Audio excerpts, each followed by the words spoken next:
WW de volta e agora a gente recebe também o estrategista político Emanuelton Borges, que é CEO da Alfa Inteligência. Bem-vindo, Emanuelton. Boa noite, Caio. Boa noite, Cristiano. Prazer retomar aqui na CNN para a gente poder falar. Vai começar, enfim, a eleição, né? Vamos falar um pouco aí nessa temperatura, como é que tá? Às vezes eu tenho a sensação que já começou tem uns 2 anos, na verdade, viu? Vai começar oficialmente, né, Emanuelton? Vamos lá. Só apresentar o tema aqui para a nossa audiência. A campanha eleitoral começa oficialmente, o Emanuelton já falou aqui também, neste domingo. E é quando estará liberada aí, de fato, a propaganda eleitoral na internet, nas ruas e com atos dos presidenciáveis. A repórter Luciana Amaral apresenta aí o panorama das propostas e dos desafios dos candidatos daqui para frente. Vamos ver. Candidato à reeleição, Lula tenta transformar a experiência de governo no principal ativo. A vantagem é poder apresentar medidas que já estão em execução ou que fazem parte da agenda petista, como a regulamentação das redes, a defesa da soberania e o fim da escala trabalhista 6x1. A campanha também vai ser atravessada por desgastes, como as investigações envolvendo Lulinha, a crise do INSS e a percepção de insegurança, temas já explorados pela oposição. Flávio Bolsonaro herda o espólio político do pai, mas também tem o desafio de imprimir uma identidade própria. O programa de governo ajuda nessa construção, com uma agenda de endurecimento na segurança, redução da maioridade penal em certos casos, corte de despesas e uma nova relação com o STF e os Estados Unidos. Por outro lado, pesa o desgaste de episódios como o caso Dark Horse e das conversas com Daniel Vorcaro, do Banco Master. E à direita, há outros candidatos tentando mostrar que existe vida além da polarização. Ronaldo Caiado é um deles. A principal aposta do ex-governador de Goiás é a segurança pública, área em que tenta transformar o resultado do Estado em cartão de visitas. Caiado vem até antecipando nomes com figurões para compor seu eventual governo. O goiano, porém, tem um problema diferente: convencer o eleitor de direita de que existe uma alternativa a Flávio Bolsonaro. Nesta sexta-feira, uma nova troca de farpas. Coordenador da campanha de Flávio, Rogério Marinho rebateu a fala de Gilberto Kassab, vice na chapa de Caiado, de que Flávio não tem chances de vencer. Marinho disse que o PSD tem 3 pastas no governo Lula e que o partido age como linha auxiliar para reeleger o petista. É um dilema já vivido por Romeu Zema, inclusive por pressões internas do próprio Partido Novo. Zema propõe uma privatização de estatais generalizada e tirar o Brasil do BRICS em prol da OCDE, por exemplo. Nas redes sociais, porém, se destacou pelas críticas aos ministros do Supremo. Renan Santos, por sua vez, se apresenta como uma opção ainda mais distante da política tradicional. Se eleito, aposta em ações de desfavelização, na redução do número de municípios e do fim do atual modelo do Bolsa Família. Nesta semana, viu o Partido Missão envolvido na filiação fraudulenta de Flávio à sigla. Lula e Flávio Bolsonaro chegam ao início oficial da campanha como os 2 principais polos da disputa e também como os candidatos com as maiores rejeições. Para Caiado, Zema e Renan, o desafio é encontrar um espaço próprio. Para Lula e Flávio, é ampliar a vantagem sem transformar a rejeição ao adversário no único combustível da campanha, porque a partir de domingo não basta mais convencer o eleitor de quem ele não quer. É preciso dar motivos para ser escolhido. Vamos lá, Emanuelton. Eu queria começar tratando do incumbente, o presidente Lula. Ele está ali numa faixa 32% de aprovação, 33%, que é uma faixa que nunca um presidente foi reeleito mais ou menos nessa faixa. Você acha que o presidente Lula hoje, há 60 dias da eleição, está mais para Dilma 14, conseguindo atravessar adiante e ser reeleita, ou está mais para o Bolsonaro 22, perdendo a reeleição? O Lula hoje vive um fenômeno de estar mais desaprovado do que aprovado. 46% dos brasileiros afirmam que o Brasil está no caminho errado. todos os indicadores são mais pessimistas, mas mesmo assim ele termina liderando a corrida. Então, quando o eleitor olha para os oponentes, né, quem está disposto a disputar, eles não enxergam até então, por conta do espectro do bolsonarismo, essa terceira via não consegue ultrapassar uma casa ali dos 2 dígitos para poder passar a ser uma opção para esse eleitorado. E um fato interessantíssimo também, Caio, 75% do eleitor brasileiro ele afirma que já está decidido no voto para presidente da República. Isso impacta diretamente, porque só vai sobrar 25% desse eleitor que ainda pode estar em disputa, que é quem fala que pode mudar o voto ou quem ainda não decidiu. Como existem 2 polos muito fortes, né, com cerca aí de 1/3 para cada lado, esses 33% que não têm ideologia é quem de fato vai decidir a eleição.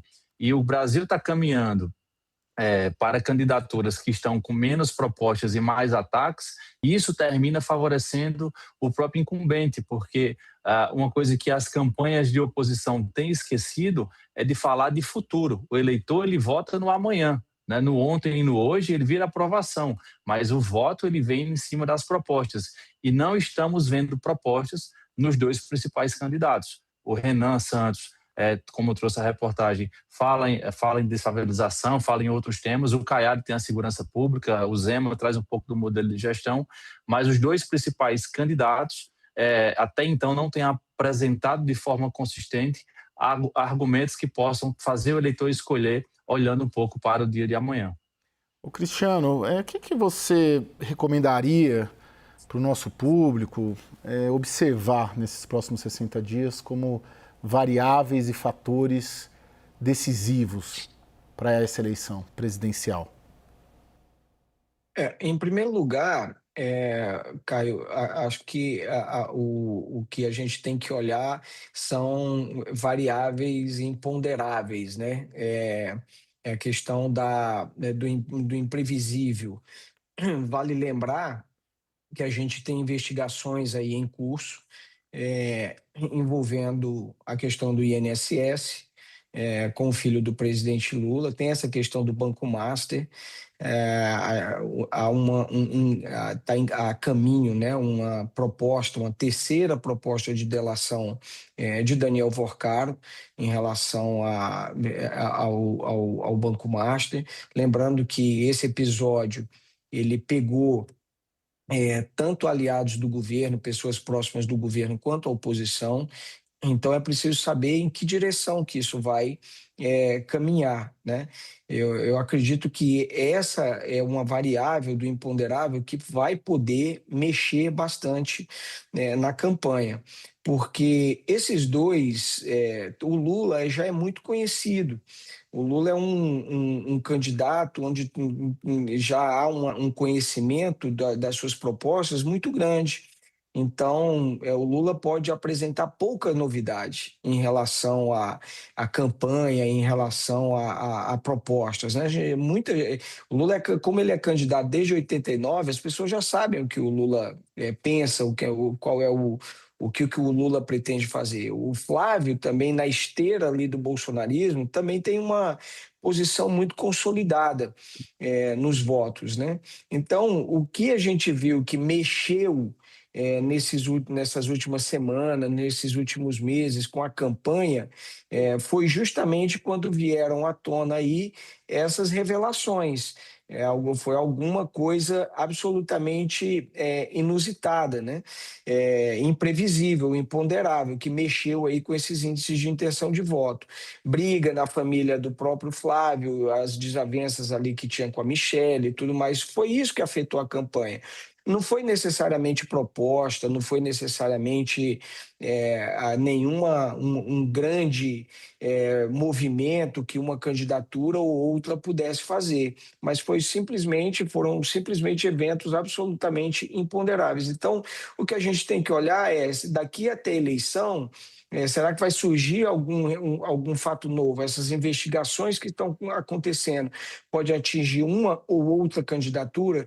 Isso, na minha avaliação, é o que efetivamente pode fazer com que a eleição mude a favor de um ou de outro candidato. Mas o que a gente viu até agora, essas duas principais candidaturas enfrentando algum desgaste, isso também não permitiu que nenhum outro nome alternativo a esses dois, a Flávio ou a Lula, emergisse como uma alternativa viável, o que reforça essa tese de consolidação desses dois candidatos e o que reduz também a chance de, eventualmente, uma terceira via, um outro nome, né, furar essa polarização. Emanuelton, você faz bastante pesquisa, né, e principalmente as qualis, né, e as quantis também. Mas eu queria que você analisasse a eleição do ponto de vista das qualitativas, né? O que você tem encontrado nas suas pesquisas e se a partir das qualitativas que você faz, você vê o eleitorado indo depositar as suas angústias e as suas questões para uma das duas principais candidaturas.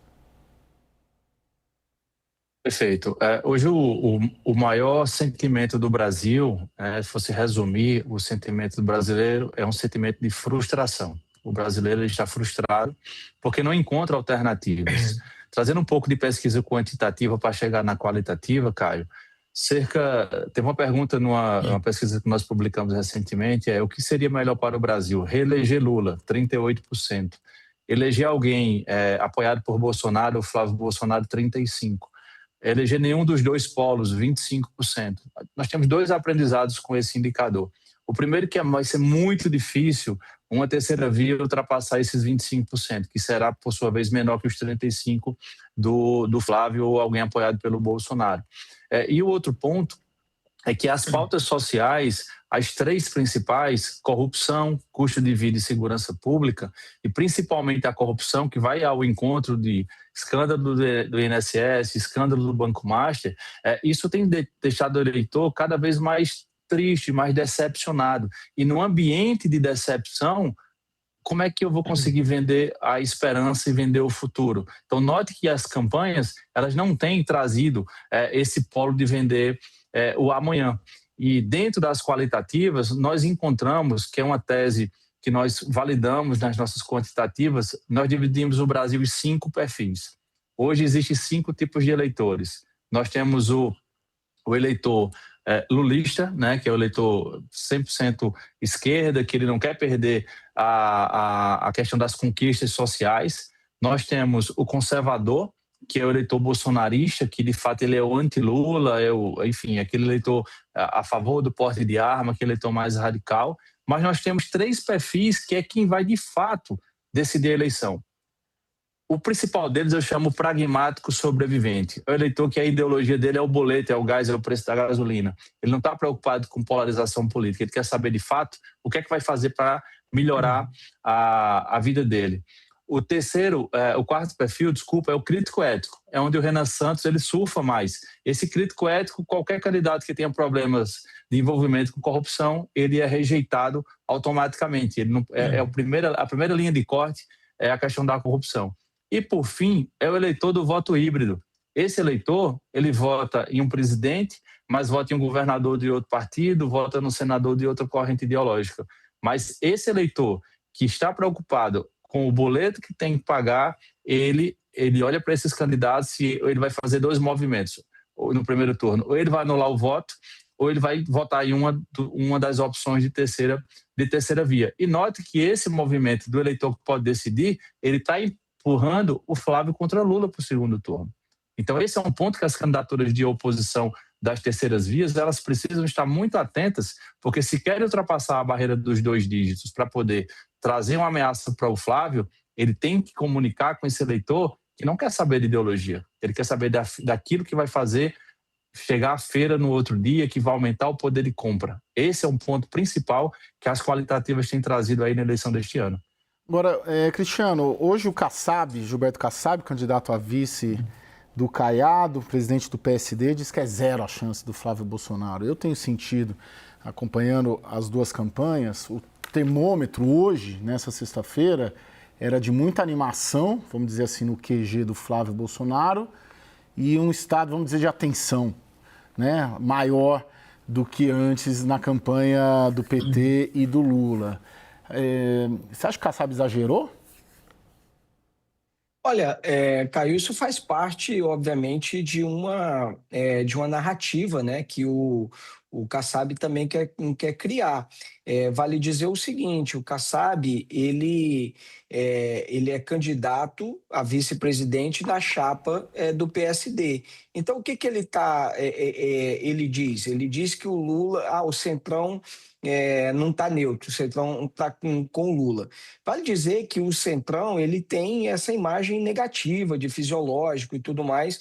E quando o Kassab tenta faz essa associação com o Lula, ele está tentando dar um tom pejorativo daqueles que estão do Centrão apoiando o Lula e tentando, portanto, com isso, criar um desgaste, criar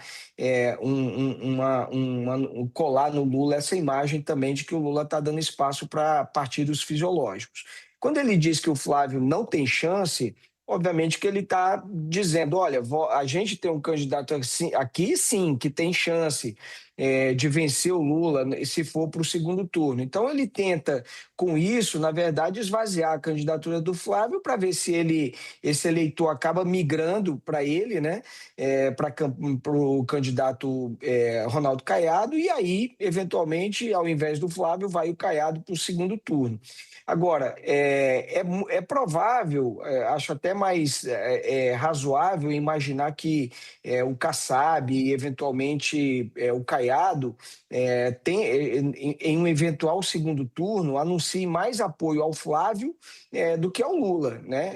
Seria o caminho mais natural. Ou é neutro, ou fica pela neutralidade, ou então declara o apoio ao candidato Flávio Bolsonaro, que para o Flávio, no segundo turno, pode ser interessante. Então, o que o Kassab fez ali, ele está se posicionando como candidato, ele está tentando criar argumentos, né, para o eleitor sair do Flávio e ir para a candidatura dele. Então, não se trata de exagero, é mais uma estratégia que a gente vai ver aí ao longo da campanha.